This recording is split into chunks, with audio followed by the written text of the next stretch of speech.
The best bits of Florida, the Noles, no snow, no state income tax, and the white sands of the Gulf beaches.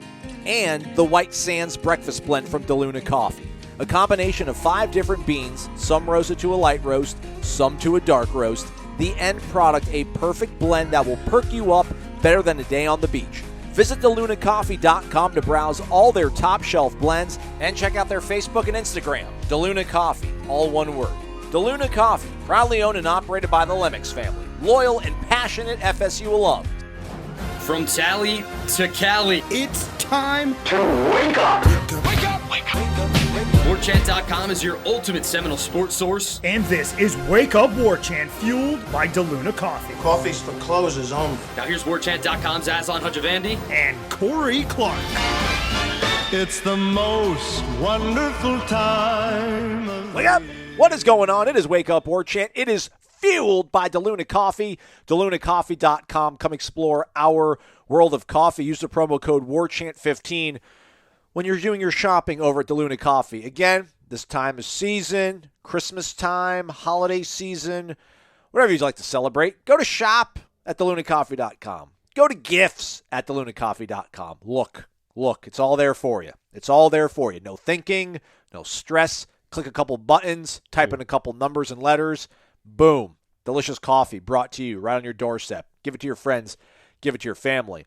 Bit of a correction from yesterday, Corey. Shout out to our guy, Dro2Real83.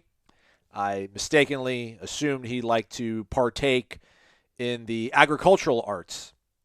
But apparently Dro is simply a nickname given to him because his name is Pedro. So, my bad, Pedro. Oh, okay. Well, it's an honest mistake, man. That's an honest mistake on your part. Happen. Corey would never make such a mistake, though. What's up, Corey? How are you, man? I'm good, buddy. I'm good. How are you doing? You having a good day? Having a good, what are we at? Wednesday? December 8th, look at that. 2021. Yeah, year of our Lord, 2022. Yeah, I'm all right, man. I wish you were down here in Tallahassee, though. You know, get some tennis, just your general aura, just lifting everything up. Like you're high tide, bro. You just lift all ships, you know? Thanks, man. That was my nickname in high school. Yeah. Old High Tide. Here comes High Tide walking down the halls. Speaking of high tide, lifting, raising, how about Rising Spear, Corey? Have you heard about Rising Spear? I have indeed. I'm hoping to do more on it later this week. Write something, maybe even get one of the founders, the principals in this endeavor. Maybe they could even be on our show. Maybe we could have a little segment when they're on our show. But yes, it seems like it's not Florida State's answer to what Texas is doing, because that would imply they just put it together yesterday after they saw the Horns for Help or whatever the Texas thing they did with the linemen with the $50,000 each year. The Pancake Factory. Sure. But it's something that's been in the works now for a while, and they sent out a release on Tuesday about it and what it's trying to do. And so the things we were talking about yesterday and how you have to compete not just in coaching salaries and facilities, but how you're going to, financially reward your student athletes. Well, this is it. This is Florida State's version of that, or at least one of them.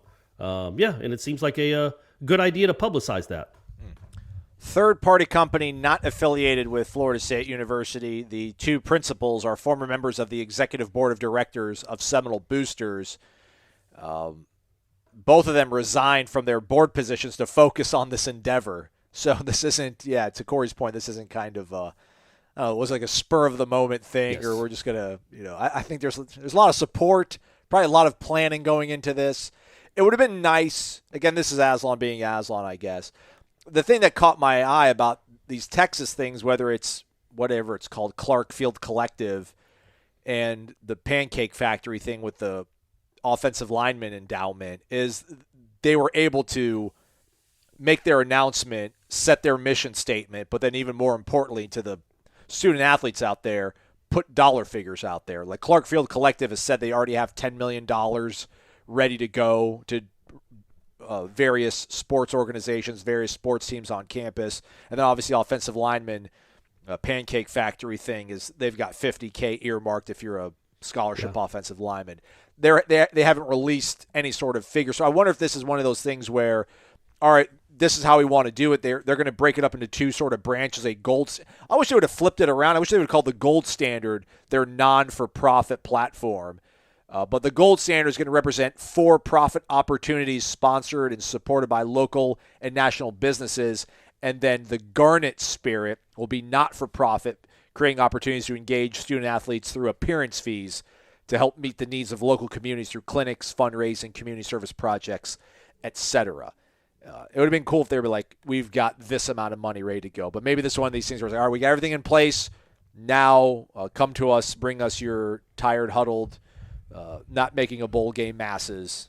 Time to start ponying dollars up. Well, I would say this. I don't think you release something like this if you don't have – you've got some startup capital for sure. I don't think you just release this as like a GoFundMe. I'm sure they've talked to people they need to talk to get the ball rolling. But, you think about what Texas did. I'm not sure that's the right way to go, man. Like, it's the right way to go for O-linemen. But what about the defensive linemen or the linebackers? Like, oh, cool. Joey gets $200. Joey's the third-string right guard, and he's going to get $200,000 a year in his career. Maybe $250 if he's here for 5 years. Or if he's on the Emmett Rice plan, that's $350. That's $350,000. So I don't know if in moving forward, I don't know if you're going to be so specific like Texas is. I think, like I talked about yesterday, I think we'll get to a point where college coaches will be lauding how much money they've raised or how much money their athletes have gotten through NIL deals. Like, hey, this past year we had $4.4 million through NIL deals. I don't know if they want it broken up where every player knows everybody else's every other player's business. Right. Like, you can go ask that player, but it's not like the NFL where you know what the wide receiver's making because it's public knowledge. I think this is kind of like we want a lump sum and we're going to divvy it. It's going to be divvied up this way or that way. I don't know that you announce. I know that's not necessarily what you were saying. Well, they also got their tight end program, the Burn Ends, 4-figure monthly stipend to tight ends. So, yeah, I mean, I guess they identify the offensive line as a big deal. They see what Alabama's doing. Maybe if we get some of those. They lost two really good guys from the state of Texas, from Austin, two twins, to actually end up in Tuscaloosa. So, yeah, I mean, not to say that they're not going to pay quarterbacks to do stuff, but I mean, it's still pretty bold. But I get your point. Eventually, you're going to hit a mark in all this where you got to be maybe a little bit more. I don't know what's the proper term, but maybe a little bit more selective at how you release information. But everybody's going to get a piece of the pie, though, Corey, right? Sure. Well, not everybody, but most people, the people that deserve it, will get pieces of the pie. Yeah. But I don't know that you want to say we've raised $1.2 million in this endeavor so far, and then you have, I don't know, Pokey, Jashawn Corbin going, okay, where's my cut? What do I get out of it? Like, I don't know that you want to like broadcast yet how much that would just be me personally, but you do want your fans to know, you want your players to know, you absolutely want the recruits and transfer portal kids to know that there is something in place that you can say, look, this is what we're doing, this is the plan. The dominoes are falling to where you'll be able to get paid for your services and your sponsorships. But I don't know if you want to be like, this is how much money we've raised so far, but it is right now, like in the infancy stages. But I do think it was smart to get out front and tell people you have a plan out there. You know what I mean? Like, right, I think that I don't know that they had the blessing of Florida State to release that publicly on Tuesday and send out a press release. But I'm pretty sure they had the blessing of Florida State. Like, you have to I mean, this is the way of the world in 2021. You have to let people know that your fans know that you're behind the scenes trying to get some stuff done. So what's more important then, Corey, for John Q. Seminole and Jane Q. Seminole that are listening to this show, to give $100 to Rising Spear or to give $100 to Seminole Boosters Incorporated? Don't ask me that. That's Sophie's choice. That's Sophie's choice, Aslan. I don't know that I can answer that.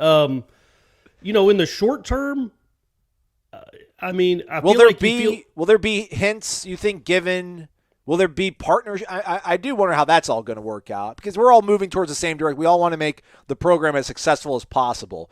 I do wonder, like, will there ever be friction between the two entities? But I think there's going to be lanes cut out, I would think, and everyone's going to know to stay in their lane. I mean, again, the two principals that are running this, they've got names. They're real human beings.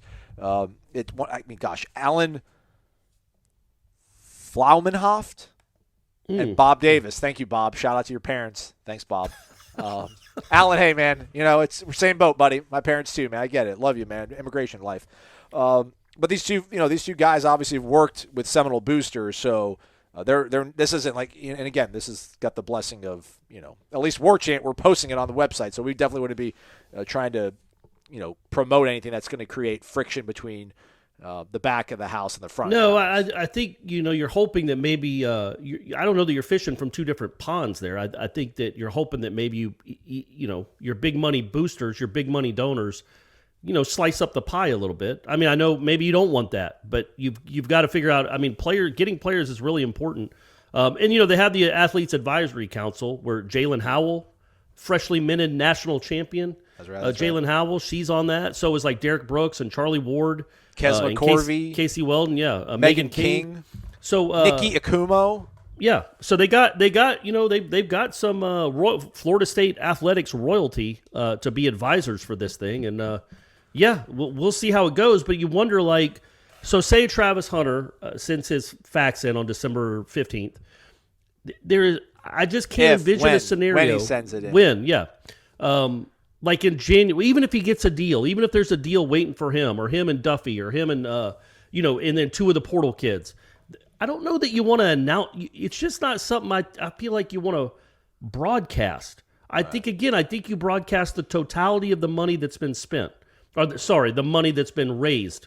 Not so much who's getting what. Because imagine Travis Hunter, maybe, there's a good chance he might have he would, right? He'd have the biggest NIL deal of anybody on the team. He should. Even more than Jordan for a number Travis? Of reasons. Yeah, I think so. Yeah, I think this is the number one recruit in the country. I think so. 1 or 1A.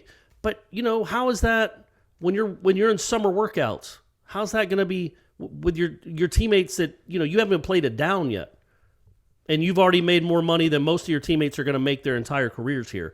That's one of the offshoots. That's one of the unintended consequences of things like this. So I think the best idea is it's not under the table money, which has been going on forever. Not at Florida State, obviously. Pristine at Florida State, but other schools, there's been under the table money going to the big stars forever. But with something like this, I just don't know that you want to publicize how much certain players are getting. Again, not that you even brought that up. It's just, that's something you have to think about. That's egos that need to be massaged, and it's one of the unintended consequences of these deals is, how is Jarvis Brownlee going to feel about this kid that, Jarvis Brownlee played 800 snaps this year. Travis Hunter hasn't played a snap. How's he going to feel about Travis Hunter making whatever he would make? Throw out a number, X amount of dollars, when he's making none of that, or 1/20th of that, or 1/50th of that. I mean, that's the way the world works. I get it. But with the new guys that haven't really accomplished anything yet at Florida State, it's going to be a delicate balance there. But hey, they all need money. So that's the reality we're living in. Do you feel like you're the last one out there when it comes to understanding sports betting? You don't know where to start. Well, start with figuring out and understanding where the market is moving with these game lines. Half points, it can be very important in swinging a winner or a loser on your bet. Find out the smart bets. Listen to BetQL Daily, sponsored by FanDuel. It is the must-listen show for sports bettors and sports fans alike. Just go to your favorite search engine, type in BetQL Daily. You'll probably pop up on their Odyssey page, and you can see the way they break everything down in their programming. Little 10-minute videos, 15-minute videos that'll be specifically focused perhaps on the things you're interested in knowing about the sports betting game and the market and the games of the week. Host Joe Ostrowski, Joe Giglio, and Aaron Hawksworth, they serve up that wagertainment. It's sports talk that you love with betting insights. That's what wagertainment is. They do it every day over on Odyssey, 9 a.m. to noon Eastern, or Spotify and your favorite podcast app. If you're not sure where to start with sports betting, start with BetQL Daily, presented by FanDuel.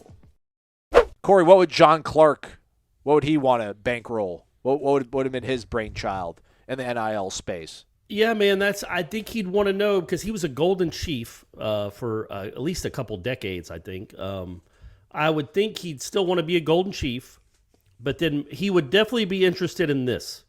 Like, where does, I think you're wanting to know where the money goes, how it goes. Is Travis Hunter going to be doing ads for Clark and Mascaro law offices? Like, how do you organize this? But I think he'd still be a Golden Chief. I don't think he'd lessen what he's giving on that front.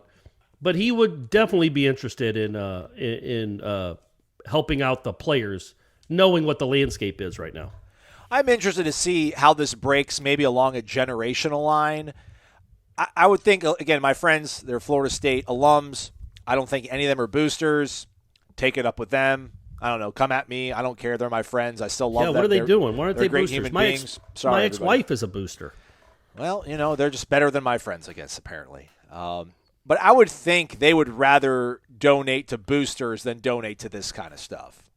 I do. I think they'd rather it go towards helping build a facility or help pay a coach, like to upgrade a coaching staff, anything that kind of goes into what Seminole Booster does, as opposed to like it's pretty much just going to be a slush fund to get recruits. Because I still think I'm seeing a lot of it, obviously, on warchant.com. Just a lot of air goes. The sport is over as we know it. There's no turning back. I feel dirty. So I think, again, my friends, we're late 30s, early 40s crowd. So we got a little bit of technology in our lives. We didn't have Facebook when we were in high school, but we had it when we were in college. I think there might be something there to where this still might even feel a little bit like, really, this is what we have to do now. Like, can I just give you money and you just, I don't know, build a building, put a couple bricks on my name or something? So I'm curious. Maybe I'll do a little crowdsourcing, ask my friends what they think about it. Yeah, it's certainly a new world order when it comes to college football, but I don't know how it's even any dirtier than what has been going on for decades and decades. Like every SEC team not named Vanderbilt has been on probation multiple times, it would seem, for things like this. Almost every big-time football school has had some sort of recruiting violation or payment, and it's been going on forever. So wasn't that dirtier than this? Is it just because it's out in the open? It feels you'd rather it be like just don't tell me about it. Yeah, I don't want to know. The quiet part. I know you're loud. taking care of them. I know you've got a bag man. I know you've got multiple bag men. But we like our bags in the shadows. We don't like our bags out in the sunlight. Is that? Hey, you need people like, deep down in a place you don't like to talk about at parties. You need me on that wall. You want me on that wall. That's right. We don't want to talk about this kind of stuff. Yeah, but, that's right. We're a message board, and then we see all these other numbers being thrown around by other universities, and it's like, why aren't we doing this? Well, hey, we're doing it. We kind of have to do it. So pinch your nose and let's ride. Also, big news that came down on Tuesday, Corey, is that congrats, man, to Chris Marve. Shout out to Chris Marve, a Florida State linebackers coach, has accepted the defensive coordinator position at Virginia Tech. Reporting courtesy of our Irish O'Fell here. Apparently, the new head coach, Brent Pry, I think his name is, was his position coach back at Vanderbilt back in the day. So the new head coach, his boss, was his position coach when he was in college. So Marve going from linebackers coach, where I think, actually was typing this out earlier in the day, I think he was set to receive $500,000 if he would have stuck around for 2022. I think he might have been up to $500,000 this past season as well. But now he's going to be the defensive coordinator at Virginia Tech. We don't have any numbers on the contract, but I'm sure he's getting more money and obviously a bigger title with more prestige. So shout out to him. And I like hot boards. Maybe not a linebacker hot board, not as sexy as like a O-line. Well, I love you, Alex, because I'm not forcing you out. But coordinator hot boards got a little more sizzle. Head coaching hot boards, obviously, are where everything lies and just makes my heart really just happy. But linebacker coach opening here, Corey. What are your thoughts on him getting the defensive coordinator spot? I'm surprised, but good for him, man, for real. That's awesome. Yeah, it's a win-win. Like I feel like Florida State fans aren't sad about that at all, losing him, and it's also a great opportunity for him. I think he's 32 maybe or 33. He's a young guy. He's kind of just kind of in the infancy again. I'm going to keep using that word of his career. So for him to be the defensive coordinator at a place like Virginia Tech this early, I'm not sure what was seen the last 2 years that would make you think, okay, this guy is going to be a great defensive coordinator, but there's nothing you've seen that says he can't either. Like he was not the linebackers weren't great by any stretch in his 2 years at Florida State, but he didn't have a lot of great linebackers. Hey, and speaking of, Emmett Rice, we should point out, on Tuesday late afternoon, announced that he would be foregoing, if he had any eligibility left, he would be foregoing it, and he was declaring for the NFL draft. Unbelievable. Are you serious? Come on. Yeah. I would like to thank God for this amazing journey. I would also like to thank my family and friends and all of the coaches that were able to impact me as a player and a man. I would also like to thank the Noles family for making this a great experience that I will have forever. Now with that my time at FSU has come to an end. All right, next phase of my journey begins. I will be declaring for the draft. Yeah. Good luck. Hey, it had been his 7th year. He's got to be. I think he's legitimately 25 years old, 24, 25 years old. Like, he's not going to get drafted.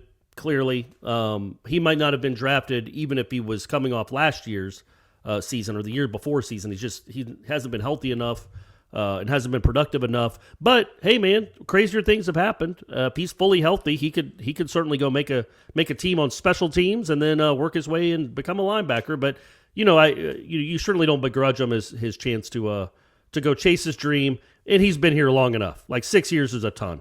That's a long, long time to be somewhere. I mean, he was. I would have never left Corey if I. I know you wouldn't. He played with. Did he play with Jalen Ramsey?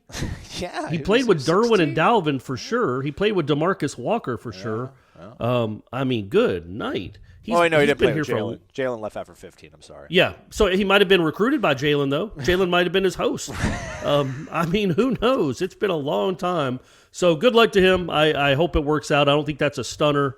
It's just a real bummer that he didn't get to play this last year because the strides they made on defense. You just wonder how much better they would have been with an experienced 23, 24-year-old like Emmett Rice, who's good when he's healthy. How much to have maybe Deloach and Rice on the field at the same time, what that would have looked like. But we didn't get to see it, and good luck to him either way. But going back to Marve, so look, you have a guy on staff that you could slide into a linebacker spot if you want him to remain on staff. Like seamlessly. He's not really on staff yet, but he could slide in there very easily, and you don't miss a beat. He has been on the road recruiting, so he might be the guy, and that's Randy Shannon. Also, I'm going to go ahead and throw it out there because people have thrown it out to us. You got a guy that's a defensive-minded guy that just got fired from Miami. Maybe he wants to get right back into it. You wouldn't have to pay him a ton. Nope. Because, he's getting $8 million from the University of Miami not to coach. And think about how motivated he'd be, Aslan. Number one, he's a Florida State guy. Correct. As much as he went to school at Florida State, he's been trying to beat them for 15 years. But and they probably cost him his job this year with that 4th and 14. But he's a Florida State guy, and he would want nothing more than just to disembowel Miami every chance he gets. Yeah. Like he is. Did you see his statement? Yes, Yeah. That he was clearly disappointed by the way they. And yeah, he had every right to be. So he'd have a little edge to him, maybe when it came to recruiting against those guys. And he's got connections down there, but also so does Randy Shannon. I would think Randy Shannon would be the easiest possible solution there. He's already on staff. You're a week from signing day. Maybe Manny Diaz could be a quality control assistant. Who knows? But I would think that would be my first thought. Unless Randy Shannon gets offered a better job, like a DC job somewhere else, I would think he could slide, like you said, seamlessly into the linebacker spot. I like the thought of both of them, right? Shannon as your linebackers coach, because I don't think he'd want to stay analyst while Manny comes in and becomes the linebacker coach. But that'd be cool if they could figure out a way to get both of them. I wonder if Cristobal makes a run at Randy. I wonder if that would be an option for him. We were talking about that on Headlines. Wouldn't that be a little odd, though, like to get a former head coach to come back and be a position coach at that school that fired him? But he played there, though. He's from there. Well, right, but it would be like, I don't know, Willie coming back as a quarterbacks coach at Florida State.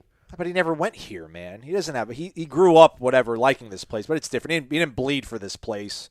Yeah, I think you would, Cristobal having a former Miami, not just a former head coach, but a former Miami head coach on his staff, that those dynamics could be tricky for sure.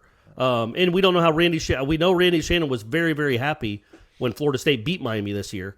So we don't know how much animosity is still there between him and that university. So I think that would be I would be very surprised by that. But, again, stranger things have happened. And if he leaves, just go get one of the other former Miami coaches that are out there on the vine right now. What do you think about Ernie Sims or Derek Nicholson? FSU 91 really trying to push the Derek Nicholson train. He's inside linebackers coach for Louisville. Maybe package it up with Vince Tyree. Tyree. I say Tyree, you say Tyree. We neither one of us are ever going to say Tyra because that's how it's spelled. Yeah, no, Derek Nicholson, former Nole, AJ's brother. He's been at Louisville for a good minute too, hasn't he? Yeah, He's 3 years, the maybe. position coach at Louisville, so he's been there for a while. Yeah, I mean, look, I just think, Norvell. I don't know that Norvell has a. If Norvell promotes Randy Shannon, then that should tell you what Norvell thinks of the guy, right? Or if he doesn't, like if Randy Shannon remains a quality control assistant, I would just be very surprised. You have somebody that's clearly, qualified to coach a defensive position. By all accounts, did pretty well for them this year and was a big help this year. Right there on your staff or in your orbit, who's being paid by the university, you could just slide him right in as opposed to going and interviewing a guy that you don't have any relationship with. And that goes for Ernie too. And look, man, I love Ernie. I know he's a Nole. Derek Nicholson, Ernie was one of the all-time big-time recruits in Florida State history. Yep. And Derek Nicholson started 2 or 3 years at Florida State. I don't know what their connections with the city of Miami are, but I know what Randy Shannon's are. And, you need a connection. You need connections to South Florida, especially now, because they're going to try to put a fence around it. Good luck, but they're going to try. So you need people that can get into South Florida and have connections. Nicholson, I think, is from North Carolina originally, correct. And we all know Ernie is from Tallahassee.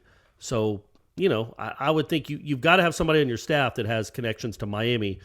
To me, that seems more like a no-brainer than going and getting a guy, even though, I think Ernie's at USF and Derek Nicholson's at Louisville.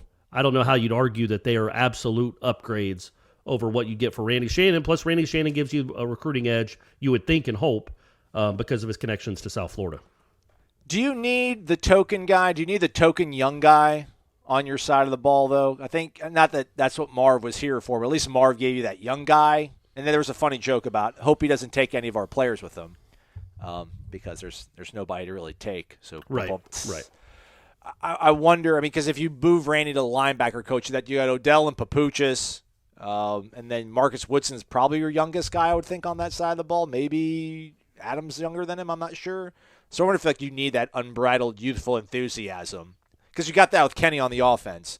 You got it with Yak, Atkins. Those guys are all down to earth, in tune with kids these days. So I wonder if that's going to be part of the calculus for Norvell. Would it be part of your calculus, like youth? Do you need that on at least on one side of the ball, to have somebody to recruit? Well, no, you need somebody that will recruit. I don't care if they're 60 or if they're 30. Ron Zook was in his mid-50s and was the best recruiter in the country there for a minute. If you have the energy and the wherewithal to do it, I don't know that age makes that much of a difference, especially because who really cares who the position, other than the linebackers he's recruiting, who cares how old or young the linebacker coach is? At least Kenny oversees the whole offense, so they all care about their OC. But a linebackers coach, I don't know. I think you go get a guy that knows what he's doing. Sure, you have to get somebody that's a monster on the recruiting trail. You just need to. These position coaches, you need guys that can recruit. And as we talked about a few shows ago, that was the one part where I think Marve. That's why so many Florida State fans were frustrated with him. Is where are the recruits? They're in on all these other big time players at almost every other position, including like quarterback, even some O-linemen. But when it came to linebackers, they just didn't seem to be in on a lot of them. You need to go find someone that can bring you some players and bring you some linebackers. And then, hopefully, I don't think anybody would debate Randy Shannon's coaching acumen. But if you don't think he can do it, again, they've gotten a year of him. And I think he's been helping them recruit a little bit. So they know now, Norvell would have to know now, yeah, this guy has it in him. He's got the juice for it. Or he doesn't, which you can understand too. Randy Shannon's been coaching for 30 years. Maybe he doesn't like talking to 17-year-olds anymore. Maybe he's like, what is this TikTok bull? Whatever it is. And if that's the case, then yeah, I don't know that he's the right guy for the job. But that's just speculation. I don't know. I don't know that age would matter. Age would matter unless he seems tired. And I don't know. He doesn't strike me as a guy that seems like he's tired and kind of waiting for retirement. All right. I was wondering.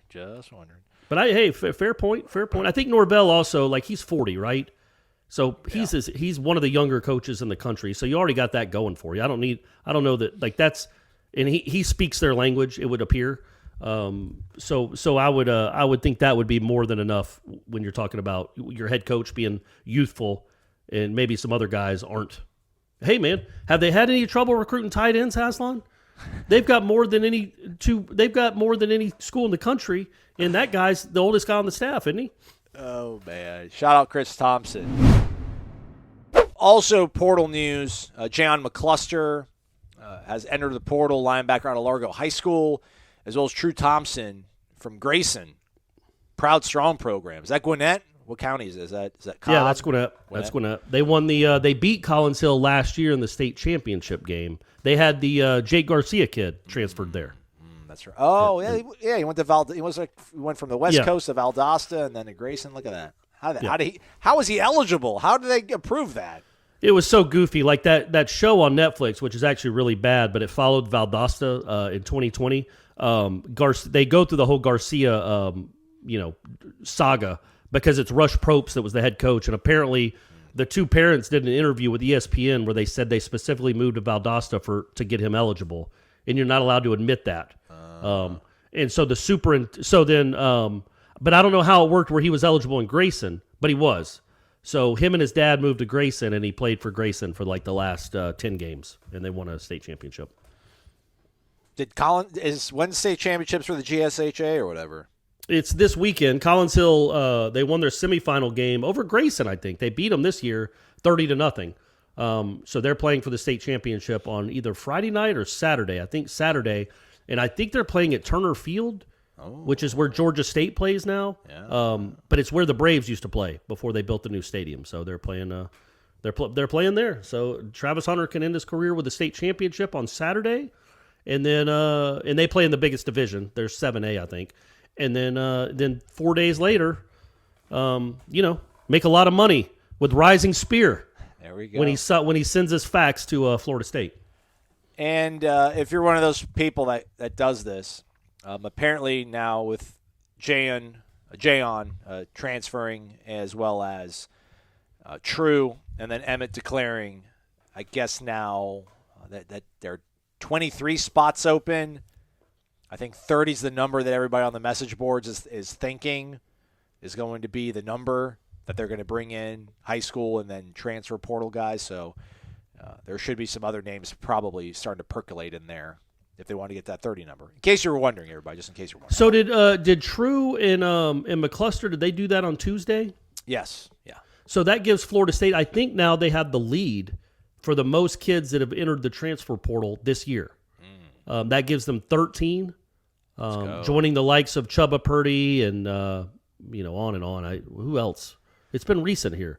Carter Boatwright. Yeah, Jalen Goss. People Ira like that. Henry. And so when you look at these numbers, like last year, they lost some guys that could play. Now, they weren't big at Florida State. Isaiah Bolden. Somebody brought that up on YouTube. What if Isaiah Bolden would have stuck around? He was okay he was all right at catching kickoffs. And, yeah, maybe he would have been a solid punt returner. But you look, so that was my point, though. The portal this year, when you talk about trimming the fat, and I really don't like referring to student athletes like that, but all of these names, every single one that has entered the portal is somebody that has not done anything at Florida State, really. Nothing of note. Chubba is the only one that you think might even be somewhat of a loss. Just these guys hadn't proven they could play at this level. At least Florida State coaches didn't believe so. So there aren't really big losses. You've lost 13 guys, none of whom you think were going to start or even get significant playing time for you next year. When you talk about turning over a roster, this is how it looks again in 2021. You are flipping this thing quickly. You've lost 13. And so my point is last year you lost a lot of guys too, but you lost Warren Thompson hadn't done much at Florida State, but we knew there was some talent there. They could have used him this year. They certainly could have used Corey Durden. They probably could have used Jaden Lars-Woodby. And even guys like Trayshawn Harrison. DJ Matthews would have been nice. DJ Matthews for sure, because he's going to go catch a punt. So those were, and again, he made some big plays for them. So there were big losses, relatively. Not like, they weren't losing Heisman candidates, but they lost contributors last year in the portal. So far, you don't want to jinx it, they haven't lost anyone in the portal that would be of note. So now you've lost 13 guys. Say you replace them with 13 transfers, and you hit on 70% of them. 9 guys that can actually play. Man, you have upgraded all across the board just in the portal.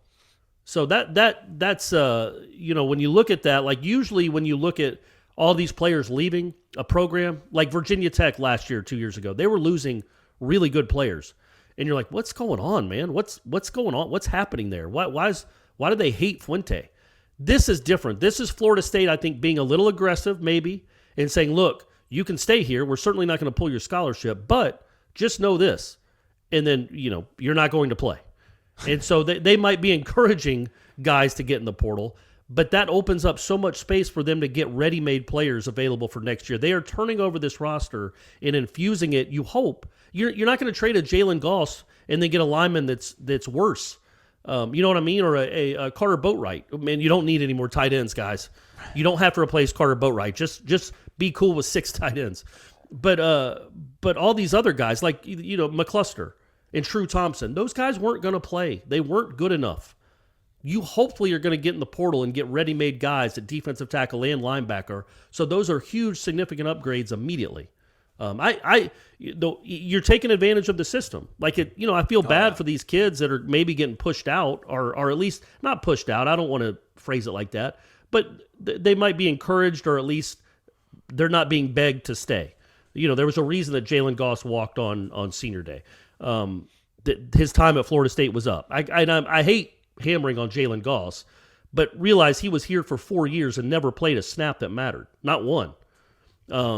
So now you're going to hopefully, theoretically, replace him with a guy that can really play, and that's the beauty of the portal. That's why rebuilds, I know Jeff talks about it a lot, that it's a long rebuild. Yeah, it's a long rebuild to get back to championship status maybe, because I don't think this is sustainable to become a championship team, is to completely overflip, to get 45 new players in the span of 2 years or a year and a half. But it's not a long rebuild to get to respectability with the portal. The portal makes that pretty simple. Like they were pretty respectable this year, despite the 5-7 record. And a lot of that was because of the portal. Now again, next year, you have a chance to be, we don't even know what the roster is going to be. That's what I'm saying. I just, this whole, again, setting these expectations of, all right, from 3 to 5, let's get to 7 or 8. I don't expect I don't think I'm going to have the bar set at 8. I really think there's going to be a big expectation for a big jump. It's year 3. It's time. And the luxury of the portal and being able to churn through your roster and get proven pieces. And to your point, man, like these guys that they're losing, somebody was like, oh, we keep talking about all the pieces that we're going to add. Who are they going to lose? Man, I don't think Florida State's going to lose anybody of significance. I can't think of anybody outside of Jordan Travis. Not in the portal, you mean? Well, even to the NFL, Fabian, that would Jermaine suck. Johnson is a huge loss. Well, but you can't keep him, though. I say guys that are eligible to come back. Yeah. I gotcha. Maybe Amari decides he wants to go to the NFL. That'd be kind of a bummer. If Fabian decides he wants to go to the NFL, that'd be kind of a bummer. But, again, you're just going to have all these options to add instant improvement, man. Maybe even a guy on offensive line if you're one of those people that thinks that we're just hopeless there. I mean, it's hard to think that Travis Hunter's not going to find a way to affect football games for this team next year. That's why I think, to me, it's exciting. Maybe anxious to some people, and I don't think it'll be for this coaching staff. I think the coaching staff is going to embrace it. They're going to try to bring in as much instant impact as they can. And let's get this thing to 10 wins, man. Let's get to 10 wins. Let's be all right. You're taking that jump. Look. Well, let's see what the roster is, right? Yeah. Well, yeah. I thought with the way their roster was structured this year, because they do have some holes. Let's admit it. Wide receiver, not good. O-line, not great. Serviceable, but not great. Linebackers, not good. 6-6, 7-5, 5-7. That was the window we thought, and they were so bad in that one game that cost them a bowl trip. But other than that, they played like how we thought the roster said they should play. Well, I know you're losing 2 really good defensive ends, but other than that, and those are big losses. I'm not trying to stress that. The defensive line is huge. It's the most important probably position in football. If you can at least stay within that realm, we know you're not going to get probably the ACC Defensive Player of the Year again in the portal. That might have been a once-in-a-lifetime thing. Who knows? But you can go get some players that can really play, and hopefully you develop the guys that are on your roster. If you can just stay pretty good or above average at defensive line and then get better, appreciably better everywhere else, then there's no reason to say it can't be an 8 or 9 win team. We just don't know what the roster is going to be like. But that's their job right now. Like, I don't want to be here again in October talking about, well, Dillingham's doing the best he can with what he has. It's like, well, you have the ability to go get anybody in the country. Yep. Not just recruits. There are players transferring the portal is full. There are people falling out of it. You can go get really good players, and it's on you, coach, to go get players across the country that want to come play for you. That is your job. That is part of your job description. Not just game planning with the groceries that are bought for you. You control what groceries are bought. So that's where this next 2 weeks, 2 months is so vital to this season, to 2022, because you're going to get some fifth-year seniors, some grad transfers, but they're out there. They can make you appreciably better. How about this, Aslan? I saw a kid, don't remember his name. He just entered the portal around 5 o'clock on Tuesday. He's a Presbyterian wide receiver. He had like No, I don't want anybody from that culture. That's a coach that never punts. Never punts. Oh, is that right? Never punts. So but he had 80 catches for like 1,100 yards and 12 touchdowns. Don't want it. And he's an Arkansas native. MikeNorvell doesn't need any more. He doesn't need any more motivation to go for it on fourth down. I don't need any more. This kid's going to be this year. I know it's 4th and 11 at your own 9, Come coach. on. But I'm open. I can get back. I can get free here. I promise. Golly, 80 for 11-20 and 12 scores. 5'10", 175 though, Corey. That's not your cup of tea. Could be a slot guy. You're right. Maybe not an outside guy. I don't know anything about him other than those numbers, and it's Presbyterian. Hey, Arkansas native. Norvell's got some feelers out there in the natural saying, state. So that's what I'm saying. But there's no excuse not to get at least one, but probably two really good receivers, and two really good linemen, productive, and two or three linebackers, a couple of defensive ends. They're all out there. They're all on the shelf, waiting for you to come put them in your cart. It's up to you. That's part of your job, is to go get these guys. And if they do, then yeah, I don't think a massive rebuild, like Michigan State was in a massive rebuild, and I think they're going to a New Year's Six game now. Yep. Like, because he just flipped the roster so quickly. And my point being, I know it's weird that like you celebrate people leaving, but they're freeing up so many spots because you think there's a method here. Like, okay, we've got 13 kids in the portal, and they may not be done. They might end up with 16 kids in the portal or 18 kids, but they're going to replace them, you hope, with much better players. And then that makes, you go from 5-7 to 8-4. Well, there's still the limit though. There's a 25 limit, and then I think they added 7 that you can sign as transfer portal guys. So even if they lose like 28 guys or something, well, you're not going to replace all of those, right? Yeah. So you won't be at 85, but still, who really is at 85? And you'll be fine.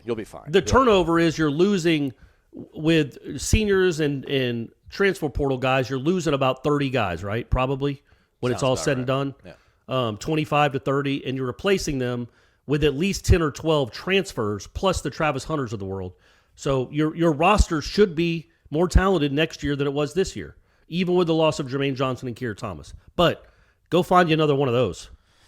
Yeah, according to AP, it says the waiver will allow teams to sign 25 players plus as many as 7 transfers. So I don't know if that caps you at 7, or you can use that 25 however you want. You can, yeah. It's 32 total, I guess, is what it is. So. That's significant. I was going to say, I'm trying to do some quick math. That's 40% of your roster. Yeah. Is being overhauled. I don't want to wait, everybody. We don't have to wait. We don't have to. Don't let people tell you to be patient. Nope. You have to wait to be great. Nope. You don't have to wait to be 8-winish. Well, you just said Michigan State's going to New Year's Six Bowl. Come on. Yeah, but they weren't great. That's Michigan State, man. That's great for Michigan State. For Florida State, I'll take that. Well, right. Corey, but who again, are that's we? not. That's not the. We didn't win rebuild national isn't- titles every year with Bobby Bowden. I know we try to act like we did. We didn't win national titles every year. And the fact that Jimbo didn't win a national title every year didn't mean he was a failure. We still made it to New Year's Six Bowls, and we usually won them. Those are good seasons, and you beat your rivals. That's not the point. Is you're yelling at me. The point is that's not the end of the rebuild in a place like Florida State. That's not the overarching goal. Is let's get to a New Year's Six Bowl. You could perhaps theoretically do that next year, depending on how the transfer portal breaks out. You could win the ACC. Clemson doesn't have Venables anymore. They might go 5-7 next year. We have no idea what Dabo's going to do without that dude. But to get to where Florida State fans want to be, which is a national championship contender, Michigan State was not one of those. Like, you saw some of those games, man. Like, they were good. They were a great story. They're not beating Alabama or Georgia. Florida State is trying to get up to that level, and that's going to be more than a year turnaround because you've got to build from within for that kind of stuff. Alabama, Clemson, and Georgia, they sprinkle transfers in, but they are built up through development and through big-time recruits that get better as they get older. That's how you build a championship contender. But, yeah, you can build at least as good a program as Pitt. You know what I mean? Like Pitt, you can have as much talent as Pitt next year. You don't have the quarterback. That guy's awesome. But you have more probably you might have more talent on your roster. You probably will next year than Pitt will. Because that's what the transfer portal gives you. It affords you. But that's what my point is, to be back where they were, where they're a consistent championship contender and they're hauling in 5-star, top 5 recruiting classes. That's going to take a minute. But getting to 9, 8, 9, 10 wins, competing for an Atlantic Division title, that doesn't have to be 4 years. No, the portal has opened it up. I'm not saying I want 10 wins. I think 10 wins is fair. I think at this place, in this conference, with what you're able to get, with what you can do with your roster these days in this day and age, 10 I don't think is asking for the moon. But Corey's kind. He just doesn't want to. I don't know if Corey just is. I don't know if you're protecting the feelings of our subscribers, like you don't want them to get too high, or you just feel like it's unfair to ask. It's putting an unfair onus on Mike Norvell. So I don't know where you're at on that. But your heart's in the right place. Your heart's in the right place. Would be a lot of coin tosses you're winning. Maybe they'll be lucky. Maybe they'll make all the plays in the fourth quarter they need to make. But I know LSU is under new leadership. But you have LSU in New Orleans, you have Clemson, you have Florida, you have at Miami, and Tallahassee though in there coming in. Well, right, but still, there's a coin flip in Clemson. So hey, there's plenty of winnable games. There's plenty of losable games. I don't know that you jump from 5 wins to 10 wins. But you know what? I'm not saying it's not possible, buddy. Let's see what this roster looks like. Let's see how many big-time receivers they bring aboard and a couple of big-time linemen. Stanford Samuels Jr. is out there. The one that laid out Roscoe Parrish. Willie let him go. Oh, so, all right. Hey, Stanford come home, man. Be an analyst. Okay. Help out with the kids that visit from Miami area. Yeah, he's from down there. Yeah. He's from Miami. Well, yeah, Willie. I feel there's a guy named Seminole, like Seminole, but it's Seminole. Got it. Clever. He's an FSU and an FAU alum, and he's on our message boards. Imagine that actually is clever then. Yeah. That is clever. Good work, Imagine Seminole. that poor guy. He's just like, he's he can't get away from Willie. Yeah, he's hurt, man. I feel bad for him. Just want to put my arms around him. All right, we are done. That's a wrap for the show. Don't forget Thursday, 7 p.m., recruiting chat with Michael Langston as we approach ever closer to early signing day on the 15th. Before that, though, obviously, Jeff Cameron, 1 to 3 p.m. Hey, what do you think we should do? I think we should have one live show, you and I, before Christmas. Okay. What are you thinking? This is an on-air production meeting. I guess we could do it tomorrow, though Brady's got a basketball game, I was thinking next week, though, because this That's week we what actually I have was stuff thinking. to do. A live show, we lean on you people to give us content, but we've got probably an 80 that's going to get hired. We have Ira come talk about that. Yeah, you're right. I think you're right. What about, like, so I was thinking next week, but next week would be signing day if we did it on Wednesday. Oh, yeah, you're right. So we could do a Thursday live edition next Thursday, and it could be our Friday show. Or we could do a live Tuesday edition, and it could be our Wednesday show. But I feel like if we're going to do a live show, we should be talking about signing day, not before. That's just me thinking. I don't know. Hey, you know what, everyone? We'll work it out. Yeah. Aslan and Corey will work it out. That was weird that you had to listen to that. We apologize, but hey, you get what you pay for. By the way, somebody said that two things. First, they love the story about Brady and his drama thespian career. Right. And then somebody said, sounds like the middle school still had a better production than the ACC network. So I got that. Well, it was close. They did it was weird. At the intermission, they did advertise these see-at-night binoculars, which I thought was odd. I was like, where's this coming from? These Bushnell, like you can be in the dark and like hunt deer or unsuspecting campers or whatever you do with those things. So that was odd. But yeah, I guess that's where the similarities ended. There we go. All right, that's a wrap for us. Jeff Cameron coming up 1 to 3 o'clock live on our YouTube channel, as well as 93.3 FM in Tallahassee. Hit the thumbs up on the way out. Maybe leave a 5-star rating and a review. That would be super cool. He's Corey. I'm Aslan. Thank you again for listening to Wake Up Warchant, fueled by DeLuna Coffee.